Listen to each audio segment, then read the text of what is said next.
चलो, so our next chapter that we are going to study is chapter number 6, companies act.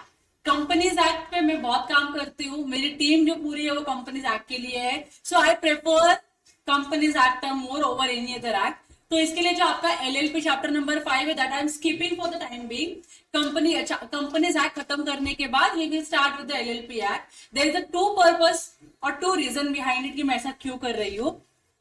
तो पहला reason है कि LLP अगर मैं आपको डायरेक्टली समझाऊंगी तो शायद से आपको समझ में नहीं है, क्योंकि आपके पास वो बेस क्रिएटेड नहीं होगा। और एलएलपी में कुछ ऐसे टर्म्स यूज करे गए हैं, आपको वो तब तक नहीं समझेगा जब तक आपके पास कंपनीज लॉ का नॉलेज ना हो। दूसरा, जब आप कंपनी लॉ पढ़ लेते हो तो आप लोगों के लिए एलएलपी में ना बहुत सारे कंपैरिजन आते हैं या डिस्टिंक्शन आता है, तो वो समझना इजी होता है। और क्योंकि LLP is nothing but the combination of companies act and the partnership firm, इसके लिए मैं हमेशा पहले कंपनीज एक्ट पढ़ाती हूँ, उसके बाद एलएलपी पे जाती हूँ।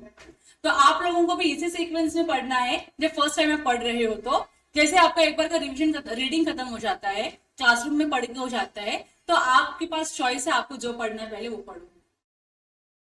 बट ओरिजिनली अगर सीक्वेंस आपको डिजाइन करनी है कि नहीं, सब्जेक्ट समझने के लिए या लॉ समझने के लिए कैसे सीक्वेंस में जाना चाहिए, तो this is the correct way.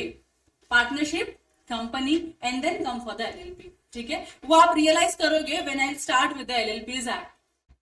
Okay, am I clear till now? तो स्टडी मैट में पूरा 56 पेजेस का चैप्टर है ये। इसको पता नहीं कितना कम किया है कि ये जाके कितने पे आ चुका है, 12 पेजेस पे आ चुका है। तो ये खाली आपको रिवीजन पर्पस के लिए बहुत ही हेल्पफुल होगा जब आप रिवाइज करते हो किसी भी टॉपिक को, कंपनीज एक्ट को पूरा का पूरा। तो if you go ahead with this वाला part then definitely you will be able to cover maximum concepts. अगर आप स्टडी मैट से पढ़ना चालू करोगे तो स्टडी मैट्स में आप रिवाइज नहीं कर पाओगे। जो एक दिन का आपको गैप मिलता है एक अपने अकाउंट्स के एग्जाम के बाद लॉ के एग्जाम के लिए, उसमें आपका पूरा एक दिन कंपनीज एक्ट पढ़ने में चला जाए। तो बेटर है कि आप रिवीजन बुक से रिवीजन करना, चलेगा ना? हाँ, और मॉड्यूल में बहुत सारी चीजें एडिशनल होती है which is just for your general information.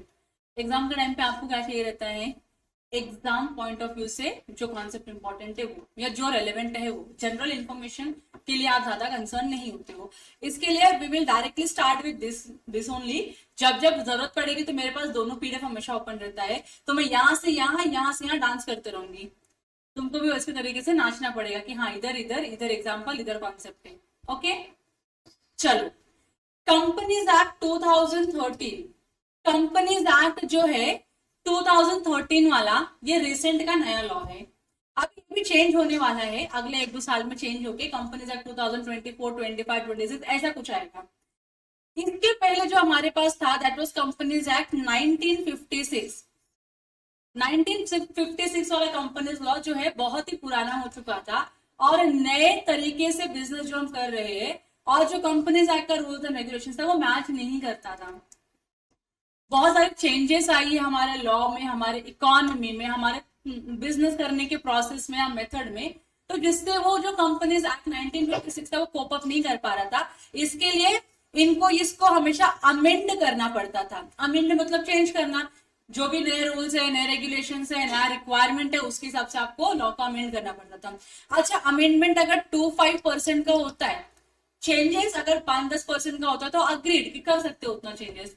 लेकिन अगर आपको 50-60% चेंज करना पड़ेगा तो क्या लगता है यार, चेंज करने से अच्छा एक नया लॉ बना देते हैं। तो वही हुआ यहाँ पर भी, उन्होंने बोला इतने सारे अमेंडमेंट करने से अच्छा है या बहुत सारे अमेंडमेंट करने से अच्छा है क्या करते हैं, उस एक्ट को रिपील करते हैं। कौन से एक्ट को?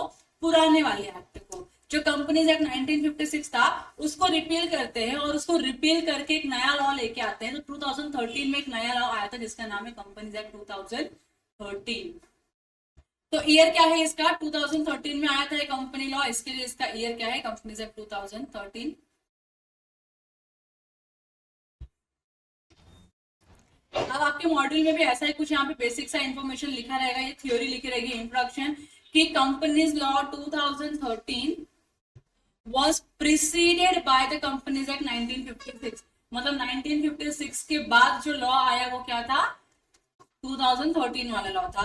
क्यों लेकर आए? तो changes in the national and the international economic environment change हो रहा है जिसमें हम बिजनेस कर रहे हैं, and to facilitate expansion and growth of our economy. अपनी इकोनॉमी का ग्रोथ हो, एक्सपेंशन हो, इसके लिए उन्होंने क्या क्या चेंज किया, सेंट्रल गवर्नमेंट ने डिसाइड किया कि हम क्या करेंगे, रिप्लेस करेंगे 1956 को न्यू लेजिस्लेशन के साथ। लेजिस्लेशन का मतलब होता है लॉ, तो न्यू लॉ क्या बनाया उन्होंने, 2013 का लॉ बनाया। यहाँ तक क्लियर है। ये जो एक्ट है नया वाला 29 चैप्टर्स में डिवाइडेड है, and a substantial part of this act in the form of a company rules।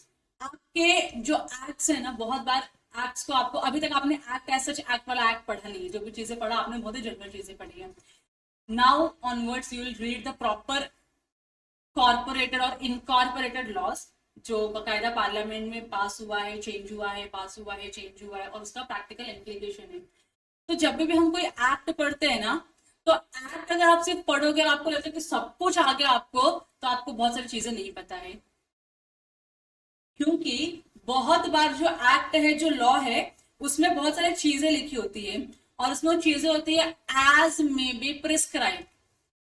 अब what is as may be prescribe, और कहां से समझने का कि प्रिस्क्राइब कहां पे है। तो हमेशा किसी भी एक्ट को पढ़ने के लिए उसका जो एक सपोर्टिंग डॉक्यूमेंट होता है, उसको हम रूल्स बोलते हैं। तो एक्ट बिना रूल के इनकम्प्लीट है। एक्ट को कंप्लीट कौन करता है, रूल्स करता है। तो एक्ट हमेशा पढ़ोगे, और एक्ट की कुछ चीजें रूल्स में प्रिस्क्राइब करी रहती है, और रूल्स के हिसाब से आपको इन दोनों को कंबाइन करना होता है, और फिर आपको प्रॉपर नॉलेज आता है। फिर उसके बाद उसमें आते हैं नोटिफिकेशन, सर्क्यूलर, केस लॉस, बहुत सारी चीजें इसके अंदर इंक्लूड होती है।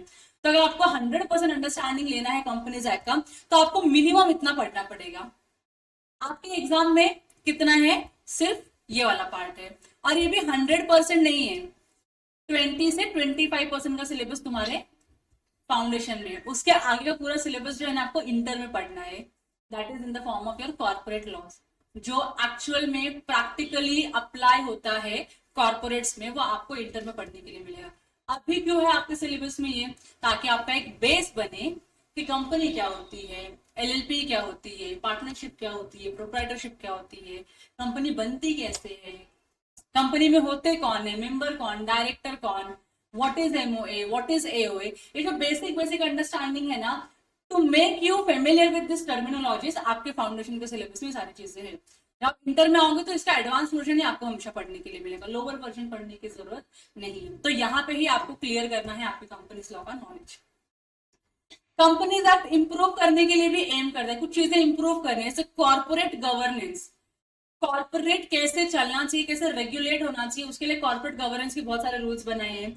Strengthen the interest of minority investors, minority investors ऐसे कुछ इन्वेस्टर्स जिनकी होल्डिंग बहुत ही कम होती है, 1000, 2000, 20,000 की होल्डिंग होती है, तो उनके इंटरेस्ट को कैसे हम स्ट्रॉन्ग बना सकते हैं। और पहली बार इन्होंने विसल ब्लोअर का एक कॉन्सेप्ट लेकर आया। विसल ब्लोअर का मतलब होता है सीटी बजाने वाला इंसान। तो किस सिचुएशन में आप विसल ब्लो कर सकते हो। तो अर्लियर आपने देखा तो बहुत सारे फ्रॉड हुए, सत्यम हुआ, स्कैम हुआ 1992 वाला, फिर उसके बाद अभी विजय माल्या अंकल है। तो सारी चीजें जो है ना, सब स्कैम का पार्ट है। कैसे स्कैम बन सकता है किसी भी चीज में, कैसे भी स्कैम हो सकता है, क्योंकि लॉ में कुछ लूप होल्स है, उस लूप होल्स का फायदा उठाया जाता है बाय द फ्रॉडुलेंट पर्सन, और वो लोग क्या करते हैं, फिर फ्रॉडुलेंट एक्टिविटी करते हैं। तो फ्रॉडुलेंट एक्टिविटी को प्रिवेंट करना चाहिए, तो प्रिवेंट करने के लिए उन्होंने क्या बनाया, विसल ब्लोअर का कॉन्सेप्ट इंट्रोड्यूस किया। ये अगेन ये आपके सिलेबस में विसल ब्लोअर नहीं है, कॉर्पोरेट गवर्नेंस नहीं, सारे एडवांस प्रोविजंस है, एडवांस प्रोविजंस इंटर में पढ़ने हैं आपको। क्लास एक्शन सूट क्या होता है, ये सारी चीजें क्या है आपको इस लॉ में इंट्रोड्यूस करेगी 2013 में, मतलब 1956 में सारी चीजें थी ही नहीं। इसके लिए तो बहुत सारे फ्रॉड हो सकते थे, क्योंकि नहीं था इसके लिए फ्रॉड हुआ। अब उन सारी चीजों को इनकॉर्पोरेट किया कि नहीं भाई, अब हमको बहुत ही सावधान होकर चलना है। तो ये सारी चीजें जो आपको मैं बता रही हूँ, सारी आपको पढ़नी है इंटर के सिलेबस में। And thus the enactment seeks to make our corporate regulations more contemporary, बहुत ज्यादा एक ये करना है, उसको बहुत ही इंक्लूसिव बनाना है, ट्रांसपेरेंट बनाना है। इसके लिए हमारा जो नया कॉर्पोरेट लॉ है, इसके ऊपर ही ज्यादा फोकस करता है। तो अभी आप लोग सुनोगे, बहुत बार सुनोगे कि बहुत सारी कंपनीज को पेनलाइज किया जा रहा है, छोटी से छोटी मिस्टेक के लिए पेनलाइज कर रहे हैं, और बड़ी से बड़ी मिस्टेक के लिए पेनलाइज कर रहे हैं। बट पेनलाइज कर रहे हैं क्यों, आपने लॉ को फॉलो नहीं किया इसके लिए। तो जब हम कॉर्पोरेट लेवल पे आते हैं, तो we have to be very serious for the rules and regulations, laws and the compliances. अगर हम इसको सीरियसली नहीं लेंगे ना, तो डेफिनेटली हमारी कंपनी सफर कर सकती है। तो वो ना हो, इसके लिए आपको ये सब पढ़ना जरूरी है। क्लियर है। और as an auditor you are going to check whether the company's acts, rules and regulations, provisions are have been followed by the company or not. ये फॉलो हुआ है या नहीं हुआ, ये पता तो होना चाहिए कि ऐसा कुछ होता भी है फॉलो करने के लिए। इसके लिए आपके सिलेबस में फाइनल तक आओगे तो बहुत कुछ पढ़ने मिलेगा, लेकिन फाउंडेशन में कम से कम बेसिक्स पढ़ो। यहाँ तक ओके है? देखो ये जो वर्ड कंपनी है, कंपनी डिराइव कहां से हुआ है? तो एक लैटिन वर्ड से डिराइव हुआ है कंपनी, जिसका दो पार्ट में अगर आप बाइफर्केशन करोगे तो it is com and penis. Com का मतलब होता है टुगेदर, साथ में, और पेनिस का मतलब होता है ब्रेड या मिल। तो एक जमाने में, कौन से जमाने में? ब्रिटिशर्स के जमाने में, बहुत पुराना जमाना है ये, 18th सेंचुरी 17th सेंचुरी में। तो उस सिचुएशन में क्या हुआ करता था, लोग बिजनेस करने के लिए कहीं और जाया करते थे, और बिजनेस कैसा चला, क्या करना है क्या नहीं करना है, उसको डिस्कस करने के लिए वंस इन अ वाइल लोग मिलते थे। और ऐसा बड़ा सा डाइनिंग टेबल होता था, अगर आप लोगों ने पुरानी मूवीज देखी होगी इंग्लिश वाली, सब बड़े बड़े डाइनिंग टेबल होते थे, सब यहाँ ऐसे बैठे रहते थे और यहाँ पे डिस्कस करते थे अपने बिजनेस आइडियाज को और बिजनेस के प्लान्स को। समझ आ रहा है? तो ये साथ में मिलकर क्या करते थे, खाना खाते थे और इसी डाइनिंग टेबल पे क्या करते थे, डिस्कस करते थे कि बिजनेस को हम आगे कैसे बढ़ाए या बिजनेस और कैसे करें।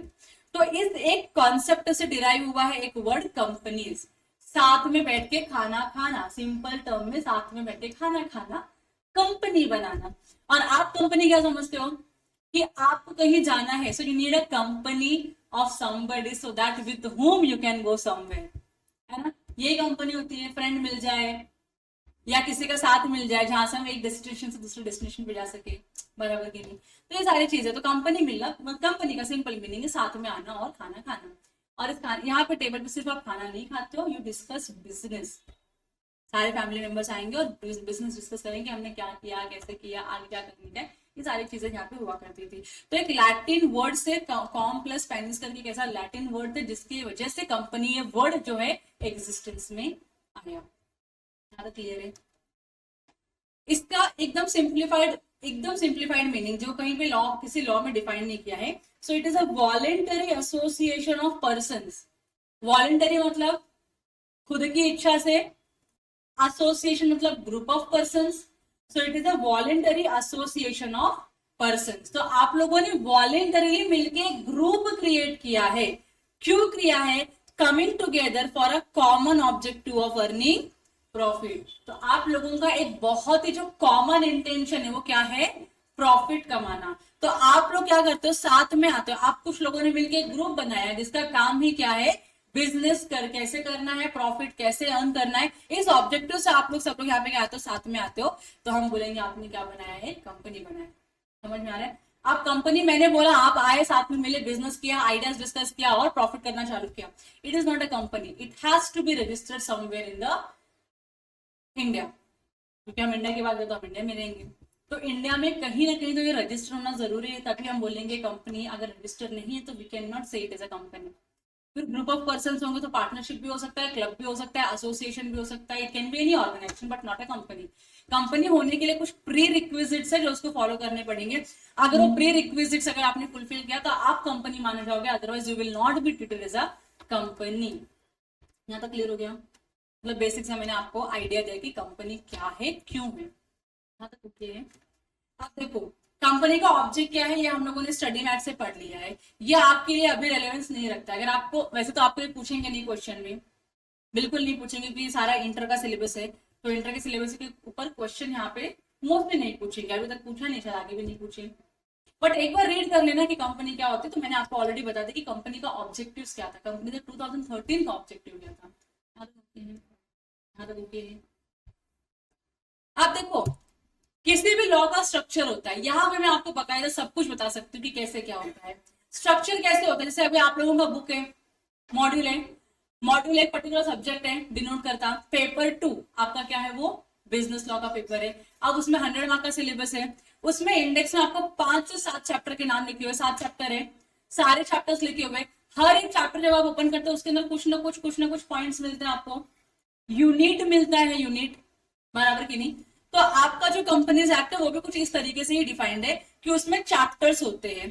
तो ये कितना चैप्टर है बताओ मुझको जरा?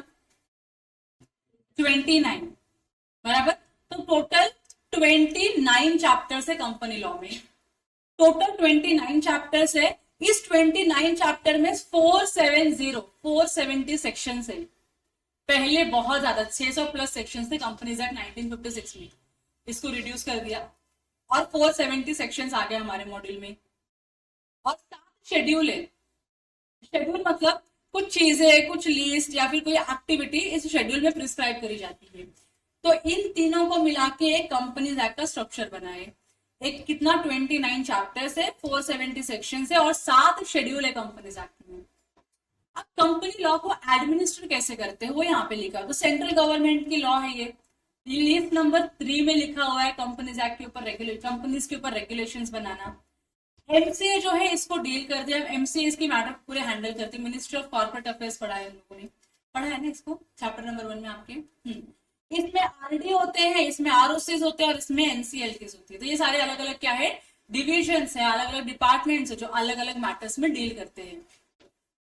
तो अभी आपको सब क्यूरियोसिटी है कि कंपनी बनी कैसे। तो अभी आया रहेगा कंपनी कैसे, कंपनी वैसे रिलायंस बोलती हूँ, टाटा बोलती हूँ, अडानीस बोलती हूँ, बिरला बोलती हूँ, सिप्ला हो गया, रेनवेक्सी हो गया, सीएट टायर्स हो गए। ये सारी कंपनी बनी कैसे, कंपनी का भी क्वेश्चन आया आप लोगों को। और बनना इतनी बड़ी हो गई, इतनी बड़ी कंपनी होती भी क्या, सोल प्रोप्राइटरशिप इतना बड़ा हो सकता है क्या, पार्टनरशिप हो सकता है क्या, एक्चुअल खाली 2 टाइप की एंटिटी में औकात है इतनी बड़ी होने की, जहाँ पे उनका जो टर्नओवर है 1000 करोड़ हो सके, लैक्स ऑफ करोड़ का टर्नओवर हो सके। खाली ये बड़े बड़े 2 ही एंटिटीज में पॉसिबल है। उसमें जो मैक्सिमम है वो कंपनी है। और उसके बाद आती है फिर एलएलपी, क्योंकि एलएलपी अभी रिसेंट में आई है, 2008 में आई है।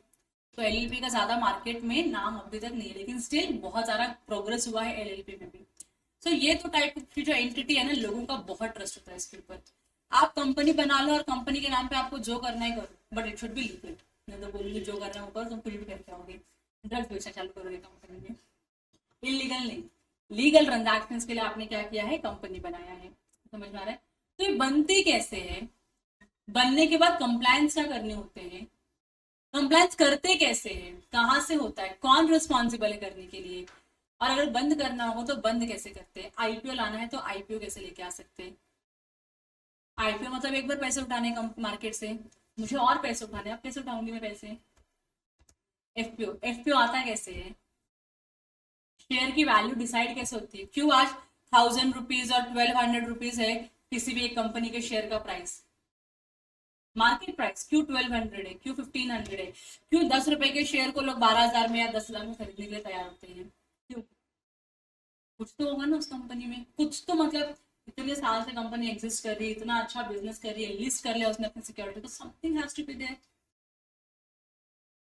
पेटीएम का आईपीओ फ्लॉप हो गया, डीमार्ट का आईपीओ सक्सेसफुल हो गया, पेटीएम के ऊपर बहुत सारे एलिगेशंस लगे, बहुत सारे कंप्लायंस नहीं कर रहे वो लोग सेबी के, तो होते क्या है, और नहीं किया तो कितना कंप्लायंस बैठ सकता है आपके ऊपर, वो सारी चीजें जो है ना आपको कंपनीज एक्ट में पढ़ने मिलता है। कंपनीज एक्ट है, सेबी एक्ट है, फेमा है, ऐसे बहुत सारे अलग अलग एक्ट है जो आप इंटर में पढ़ोगे, जो हायर वर्जन है सारी चीजें इंटर में पढ़ोगे। लेकिन at least you should have curiosity कि भाई क्या होता है, कैसे होता है, क्या हम बना सकते हैं कंपनी, और हम कंपनी बना, क्या हम इतना बड़ा कंपनी बना सकते हैं, हमारे अंदर औकात है इतनी बड़ी कंपनी बनाने की, अगर नहीं है तो औकात कैसे बनाते हैं इतनी बड़ी कंपनी बनाने की, वो भी तो पता चलना चाहिए हम लोगों को। ये सारी चीजें आपको इंटर में पढ़ने मिलेगी, कैसे बना सकते हो, औकात कैसे बनाओगे, कंपनी कैसे बनाओगे, कंपनी कैसे बनाओगे मैं आपको फाउंडेशन में बता दूंगी, ये ऐसे कंपनी बनती है। लेकिन उतनी बड़ी कंपनी बनाने के लिए औकात कितनी बड़ी लगनी चाहिए, वो भी तो होना चाहिए ना अपने पास, है ना। बड़ा कुछ करना तो बड़ा सोचना पड़ेगा, बड़ा मेहनत करना पड़ेगा। तो कैसे होता है, बड़ा सोच कैसे पाते हैं लोग, वो सारी चीजें यहाँ से है, शुरुआत यहाँ से, बड़े बनने की शुरुआत यहाँ से है।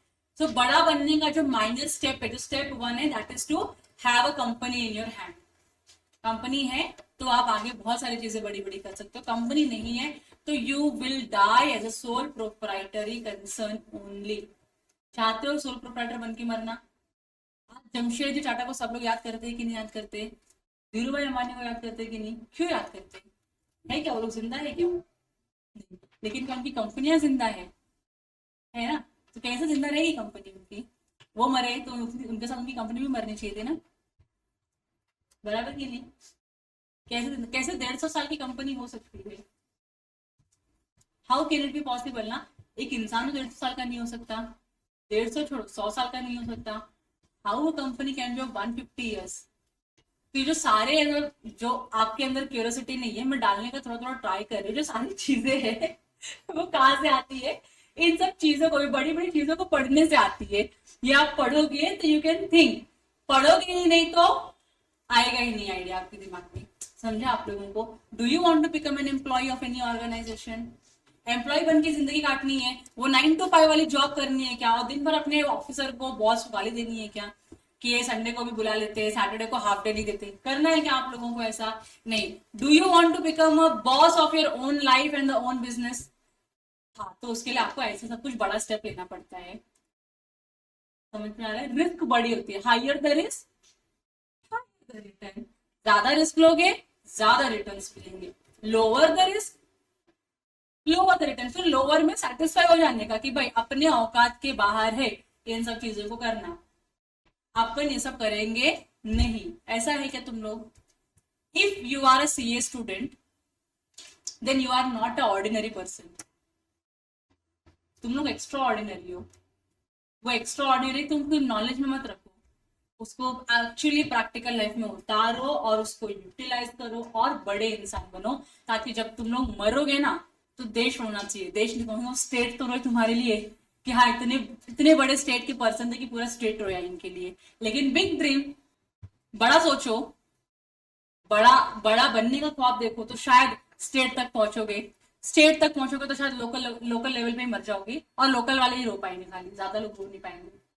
Have an impactful life. कैसे होता है? तो आज धीरू भाई अंबानी को मेरे मेरे पैदा होने के पहले उनकी डेथ हो चुकी है। मैं नहीं जानती हूँ कौन है वो इंसान, लेकिन हाँ नाम पता है मेरे को कि हाँ भाई इस इंसान ने कुछ तो बड़ा किया अचीव। तो अगर तुम भी चाहते हो तो तुम्हारे मरने के बाद भी तुम जिंदा रहो, if you want to have this wish कि तुम मरने के बाद भी तुम जिंदा रहो, then for that reason you have to do something so that the people और the world can remember you. ऐसे इंसान नहीं बनो कि मरने के बाद घर वाले भी 4 दिन के बाद भूल गए, था कोई ऐसा। ठीक है, बड़ा इंसान बनो। तो मैं ये सब रिकॉर्डिंग क्यों कर रही हूँ?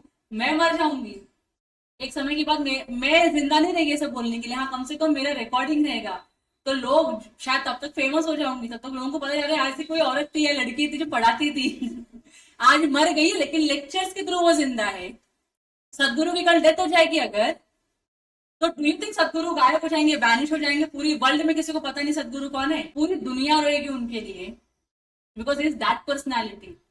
इतनी बड़ी पर्सनालिटी उनकी कि बोल नहीं सकते हम लोग उनके बारे में। और फिर वो मरेंगे मतलब खाली फिजिकली उनका जो फिजिकल एग्जिस्टेंस है वो गायब होगा, वर्चुअली ही will be alive for centuries और डिकेड्स। अलाइव ही रहने वाले, वो मरने वाले नहीं है।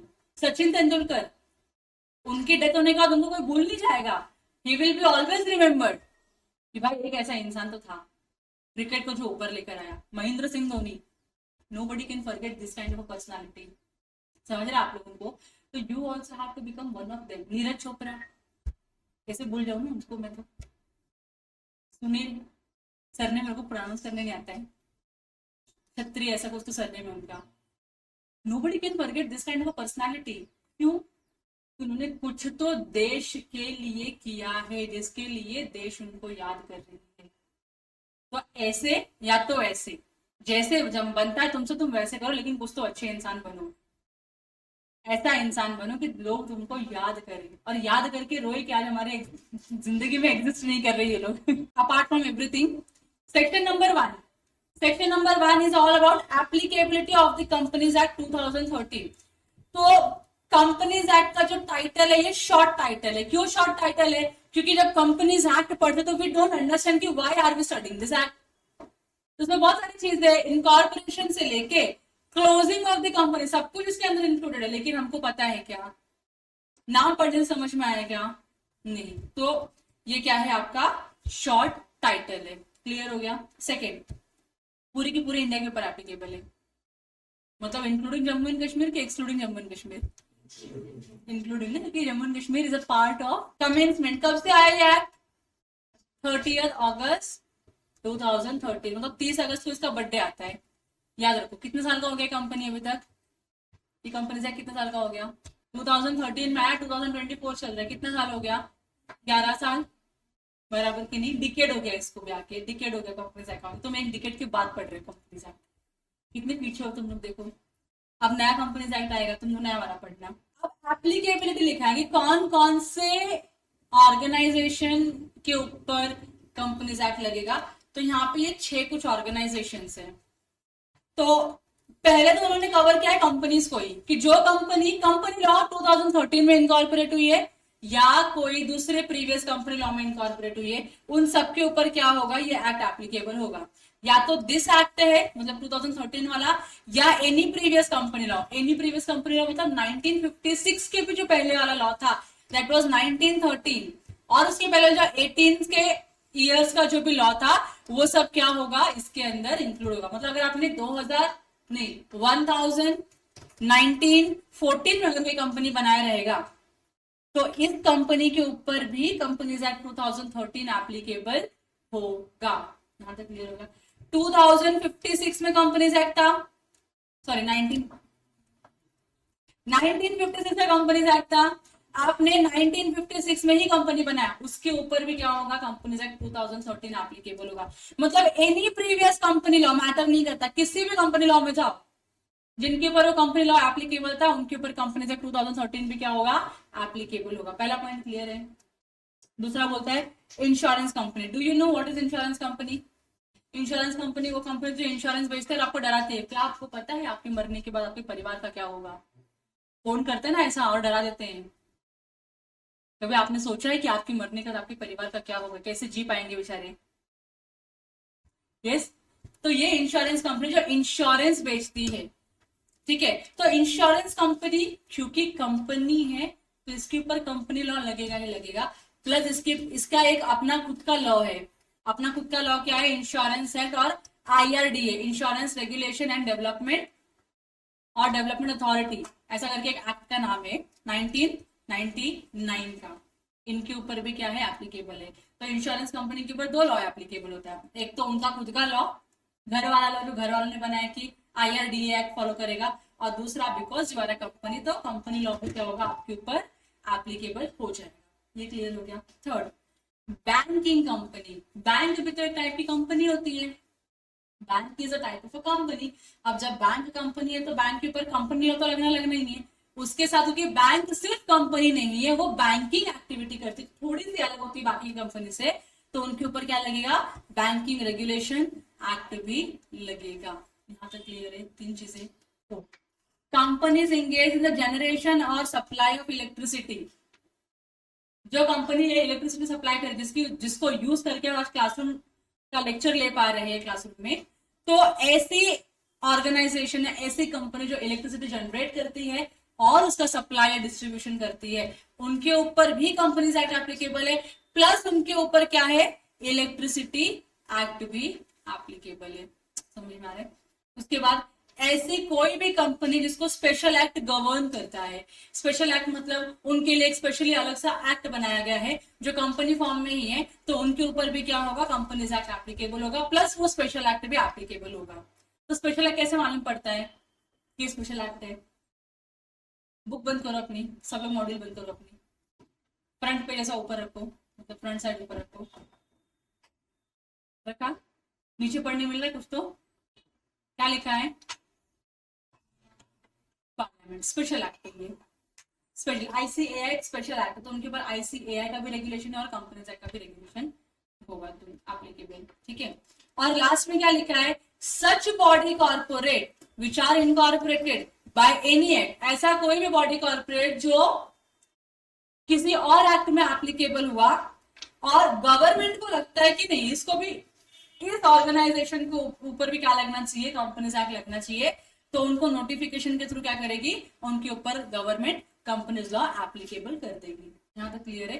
तो ये एप्लीकेबिलिटी था। ये भी आपके एग्जाम के पॉइंट ऑफ व्यू से बिल्कुल भी इंपॉर्टेंट नहीं है, खाली एक बार पढ़ लेना एग्जाम में जाने के पहले, और कुछ नहीं है। यहाँ तक क्लियर है? आगे बढ़े।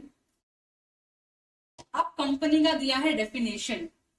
कंपनी होती क्या है ये नहीं पता हमको। हमने ऊपर वो जो लैटिन वाला जो वर्ड था कॉम और पेनिस का, उसका मीनिंग हमने लिख लिया, voluntary association of persons coming together with a common objective of earning profit. लेकिन एग्जैक्टली कंपनी क्या होती है कहां से मालूम पड़ेगा? तो कंपनी लॉ ने खुद ने डिफाइन किया है अपना कंपनी का मीनिंग। तो वो बोलते हैं जो हम बोल रहे हैं कंपनी, वही कंपनी होती है। आप वो मान के चलिए। तो कंपनीज एक्ट में जो कंपनी का मीनिंग लिखा है वही हमको मालूम, वही हमको फॉलो करना पड़ेगा, क्योंकि हम कंपनीज एक्ट के हिसाब से कंपनी क्या होती है पढ़ रहे हैं। तो सेक्शन 2 क्लॉज नंबर 20 में लिखा है कंपनी क्या होती है। सेक्शन 2 क्लॉज 20 में लिखा है कंपनी क्या होती है। So company means a company. Company क्या है? कंपनी है। Company means a company incorporated. Incorporate करना मतलब रजिस्टर हुई है under this act. Under this act, this act मतलब कौन सा एक्ट की बात चल रही है? 2013 वाली। और under any previous company law, या तो किसी दूसरे कंपनी लॉ में क्या है वो रजिस्टर हुई है या इनकॉर्पोरेट हुई है, तो उसको हम क्या बोलेंगे?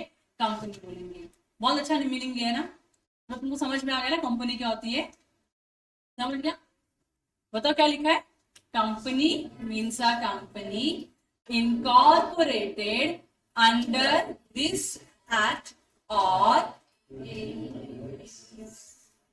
क्या एनी प्रीवियस कंपनी लॉ। देख के भी गलत बोल पा रहे हो तुम, क्या टैलेंट है तुम्हारे अंदर। सेक्शन तुमको ना मैं इस एक्ट में जितना डेफिनेशन मार्क कराऊंगी उतना याद करना पड़ेगा। तो पहला आपको ये याद करना है 220 में कंपनी का मीनिंग लिखा हुआ है। कंपनी क्या है?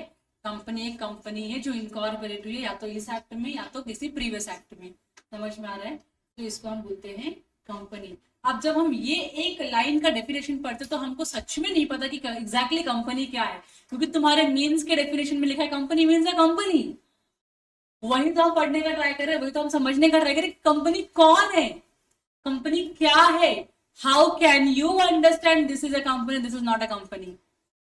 तो इनके सिंगल लाइन के डेफिनेशन समझ में नहीं आता है, तो अलग अलग लोगों ने अपने अपने डेफिनेशन दिए। अलग अलग जो ऑथर्स होते हैं उन्होंने डेफिनेशन दिया हुआ है, जो जो स्टडी मैट से पढ़ना पड़ेगा आपको। ये देखो, इधर देखो, चीफ जस्टिस मार्शल।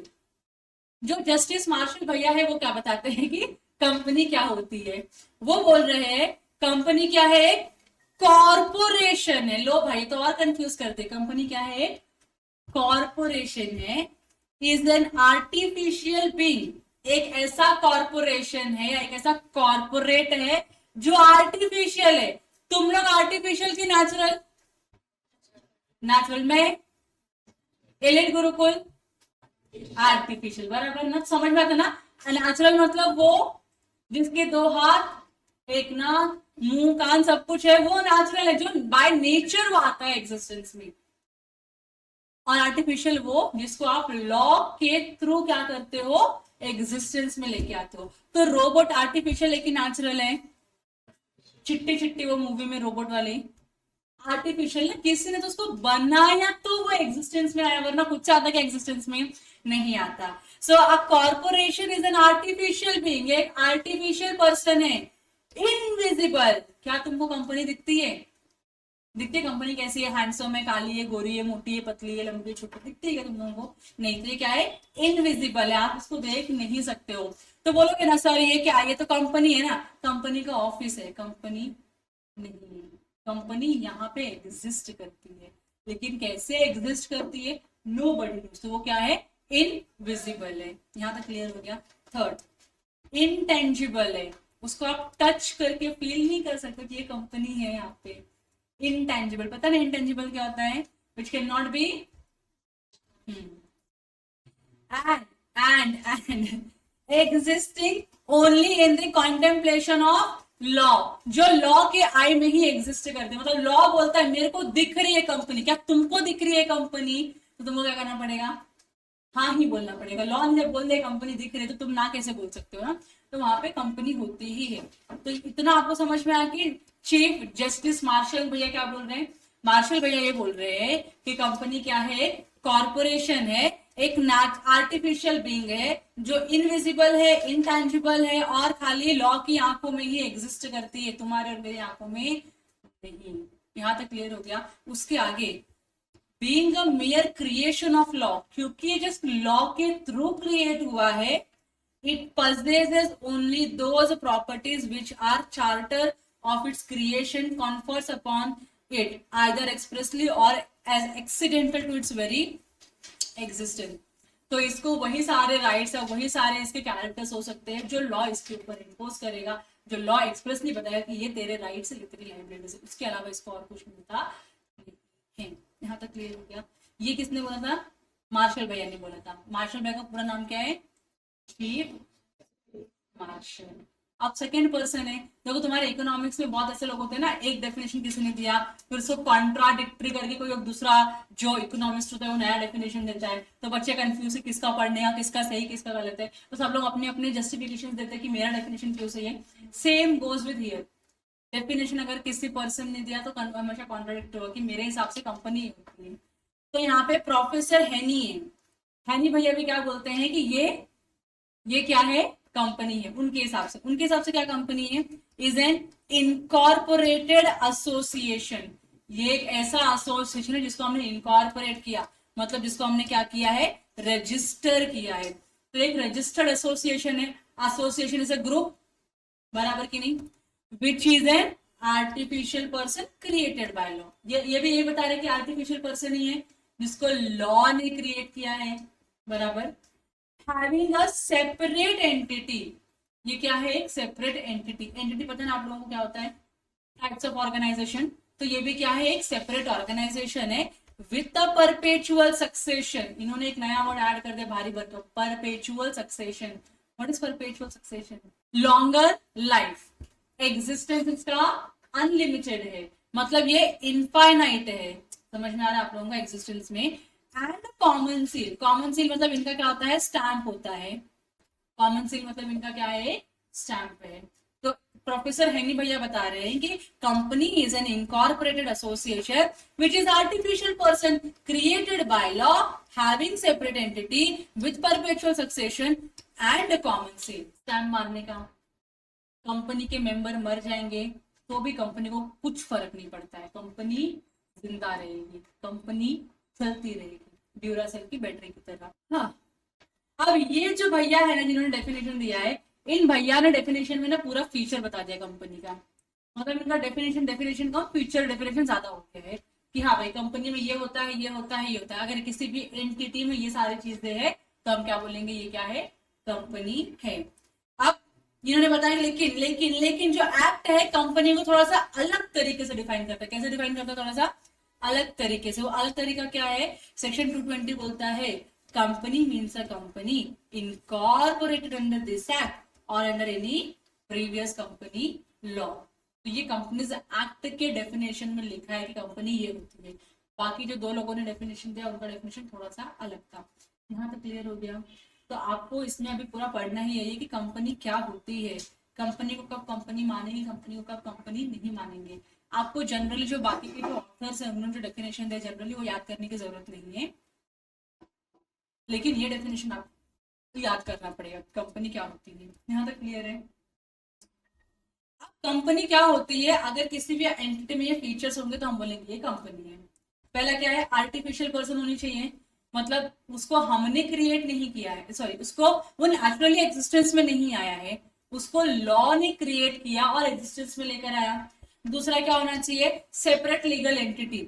जैसे ही हम दो लोगों ने मिलके एक कंपनी बनाई तो ये जो कंपनी है ये अलग पर्सनालिटी है और ये जो दो लोग हैं वो लोग क्या है?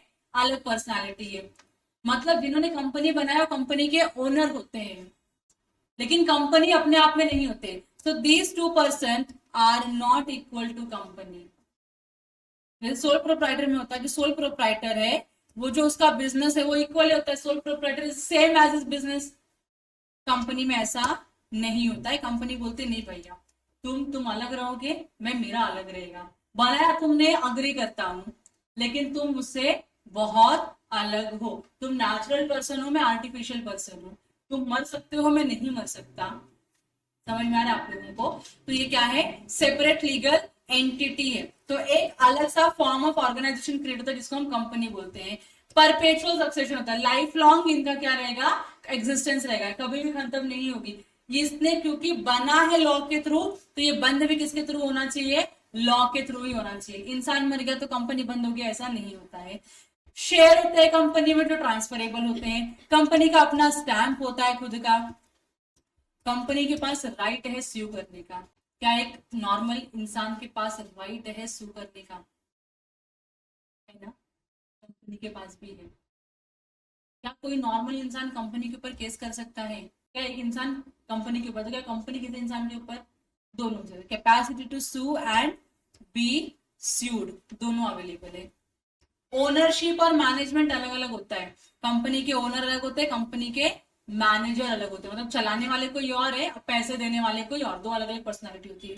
वॉलंटरी एसोसिएशन होता है प्रॉफिट कमाने के लिए, तो मैंने आपको ऊपर एक्सप्लेन कर दिया था। सेपरेशन ऑफ प्रॉपर्टी, कंपनी की प्रॉपर्टी इज कंपनी की property, is not my property. तो अगर कंपनी का बैलेंस शीट बना है, if there is a balance sheet of the company, तो यहाँ पे असेट लिखा हुआ है, इसमें असेट में लिखा है लैंड, क्या मैं बोल सकती हूँ मेरा जमीन है? नहीं। मैं मेंबर कंपनी की, फिर भी मैं नहीं बोल सकती हूँ। समझ रहे आप लोगों को? तो कंपनी की प्रॉपर्टी कंपनी की प्रॉपर्टी होती है, कंपनी की लाइबिलिटी कंपनी की लाइबिलिटी होती है। ना मेरा असेट है वो, ना मेरा लाइबिलिटी है वो। और लास्ट में लिखा है लिमिटेड लाइबिलिटी। कंपनी में जो मेंबर होते हैं उनकी जो लाइबिलिटी होती है वो लिमिटेड होती है। कैसे है मैं बताती हूँ। अभी आप लोगों ने पार्टनरशिप में सेटलमेंट पढ़ा, सेटलमेंट पढ़ा कि नहीं? सेटलमेंट में क्या लिखा था? अगर लॉसेस को पे ऑफ करने के लिए पार्टनर्स के फर्म में जो है पैसे या असेट नहीं है, तो पार्टनर्स क्या करेंगे? अपने घर से पैसे लेकर आएंगे, डालेंगे। कब तक डालेंगे? जब तक आपका सारा लॉस क्या नहीं हो जाता, सेटअप नहीं हो जाता। बराबर कि नहीं? कंपनी में ऐसा नहीं है। कंपनी अगर 5 करोड़ का लोन लेती है ना, तो इस 5 करोड़ के लोन को पे करने की जिम्मेदारी किसकी होनी चाहिए? कंपनी की होनी चाहिए। मैं एज अ मेंबर में क्या जिम्मेदारी लूंगी इस कंपनी की? नहीं नहीं, मेरे को तो 5 करोड़ रुपए भरने पड़ेंगे, नहीं। कंपनी का लोन है, कंपनी जाने कैसे उस लोन को रिपे कर रहे हैं। Member is not responsible. तो मेंबर की जो लाइबिलिटी होती है वो क्या होती है? एक लिमिट तक ही रहती है, उसके आगे उसकी लाइबिलिटी एक्सीड नहीं करती है। तो सारी चीजें जो मैंने आपको ऊपर ऊपर से बताई है ओवरव्यू ऑफ अ कंपनी, मैं आपको ये डिटेल में भी पढ़ाऊंगी, but after taking a short break. मैं देख पा रही हूँ सबके सब गिरे जा रहे हो, सो जाओ।